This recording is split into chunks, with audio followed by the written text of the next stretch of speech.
كان الناس ينتظرون الخميس الأول من كل شهر بشغف شديد ليلتفوا حول الراديو لسماع حفل أم كلثوم، لكنهم وعلى غير العادة استمعوا لهذه الأغنية بصوتها ولأول مرة بعيدا عن حفلاتها، لأنها كانت قد سجلتها وماتت قبل أن تغنيها، فبكوا كما لم يبكوا من قبل، خصوصا عند الكوبليه الذي تقول فيه: قالوا المحبة قدر، أنا قلت جمعنا، والقرب تمن لنا، ود الحياة معنا.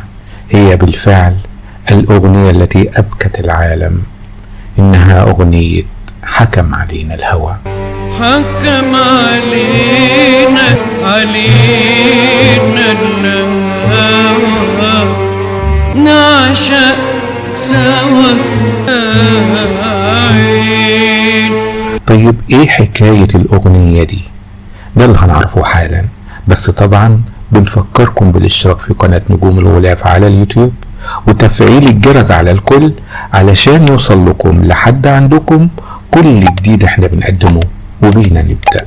بعد 10 أغنيات رومانسية خطفت القلوب وآهات العشاق، قدم الملحن بليغ حمدي أغنيته رقم 11 لأم كلثوم، وهي حكم علينا الهوى، التي كتبها الشاعر عبد الوهاب محمد، فأعجبتها جدا وقررت أن تغنيها.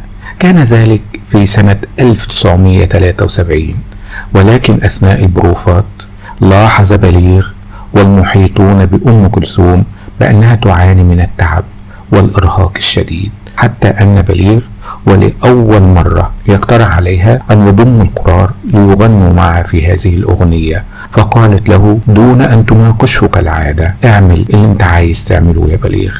لحظتها شعر بليغ بأن أم كلثوم تودعه وتودع معه الدنيا كلها. بالفعل رغم الإرهاق الشديد سجلت أم كلثوم هذه الأغنية في استديوهات الإذاعة، ولأول مرة يغني معها الكورار في أغنية عاطفية. بعدها سافرت إلى لندن للعلاج، ولكن بعد عودتها زادت عليها آلام المرض وظلت تعاني منها حتى رحلت عن دنيانا. وبعد فترة من وفاتها طرحت هذه الأغنية على اسطوانات ليسمع العالم كله ولأول مرة صوتها وهي غائبة عنهم، فبكوا كما لم يبكوا من قبل. رحم الله أم كلثوم.